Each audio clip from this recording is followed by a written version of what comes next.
Nzababwira nti mujye ikuzimu. Perezida Kagame ku bashaka kugena uko u Rwanda rubaho. Perezida Kagame yatangaje ko Abanyarwanda bakwiye guhora baharanira kubaho ubuzima bifuza, aho gutegekwa uko babaho cyangwa guteshwa agaciro babwirwa ko babayeho kubw'impuhwe z'undi muntu. Ndetse ngo uzashaka kugena uko u Rwanda rubaho yitwaje ibihano azamubwira ngo jya ikuzimu.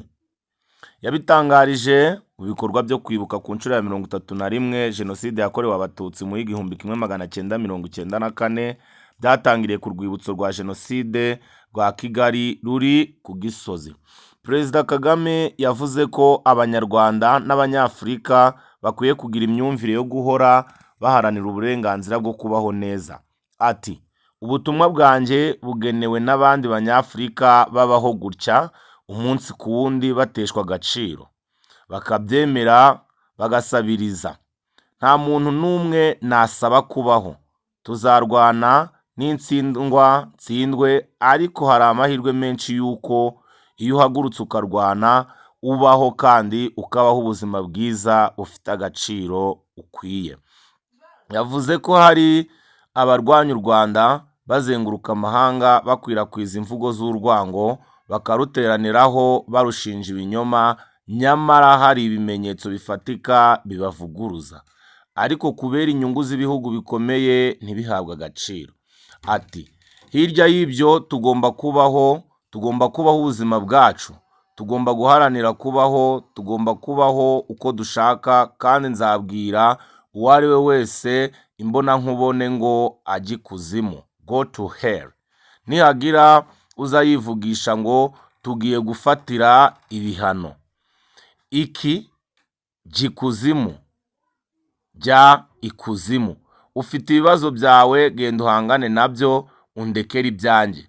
Perezida Kagame yashimangiye ko iyi ariyo myumvire Abanyarwanda bagomba kugira mu buzima bwabo bwose. Yavuze ko adahangayikishijwe n'imbaraga z'ibihugu bikomeye ku isi bitura, ahubwo afite ikibazo cy'Abanyafurika bamaze imyaka amagana bategeye amaboko abandi, ku buryo bisa nk'aho ubuzima bwabo hari undi babukesha. Ati, ku Banyarwanda, ku Banyafurika bicara bakumva ntacyo bitwaye gufatwa nabi gutyo, izo nizo mpungenge zonyine ngira. Niryari Abanyarwanda, Abanyafurika bazanga gufatwa nabi aka kageni? Kubwirwa ko nta gaciro ufite, kubwirwa ko ugomba kubaho ubikesha undi muntu.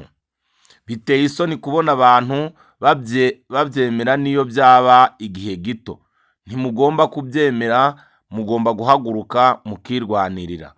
Ibihugu biyobowe n'abayobozi bakoreshwa nk'ibikoresho by'ibihugu bikomeye. Perezida Kagame yavuze ko hari ibihugu biyobowe n'abayobozi bameze nk'ibigoryi, bakoreshwa n'abanyamahanga bakiba umutungo wabo, nabo bagasahura ibihugu byabo bakikungahaza, nyamara abaturage babo bicira isazi mu jisho. Ati, bagakomeza kubibira umutungo kamere wagakoreshejwe neza mu guteza imbere abaturage babo, bakikungahaza, bakaba abaherwe, bakijijwe n'abaturage bakennye bashonje. Abayobozi babo bakaba abaherwe, ari amafaranga y'abaturage yibwe, bakaba ari bo bakirwa mu mirwa mikuru y'ibihugu by'iburengerazuba bw'isi bagashimagizwa. U Rwanda rugarabikwa muri Loni, abo bakaza buri wese ari guhakwa. Yakomoje ku mvugo za Perezida Tshisekedi wa RDC wavuze ko azatera i Kigali agakuraho ubuyobozi bw'u Rwanda. Ati, umuntu agakomeza kuvuga ngo nzatera i Kigali nkureho guverinema, bariya Abatutsi mbahirike. Barabarambiwe nk'uko byari bimeze mu myaka 31 aha, kandi ukumva nta kibazo aba banyembaraga badutegeka ibyo gukora ntacyo bitwaye, bagakeka ko natwe twabyemera.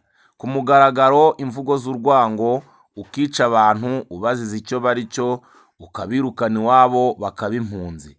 Yanenze ibihugu bikomeye bigenda bitwara impunzi urusorongo bikajya kuzituza ariko n'ubu u Rwanda rukaba rugicumbikiye izirenga ibihumbi 125 ziganjemo izo muri Repubulika Iharanira Demokarasi ya Kongo.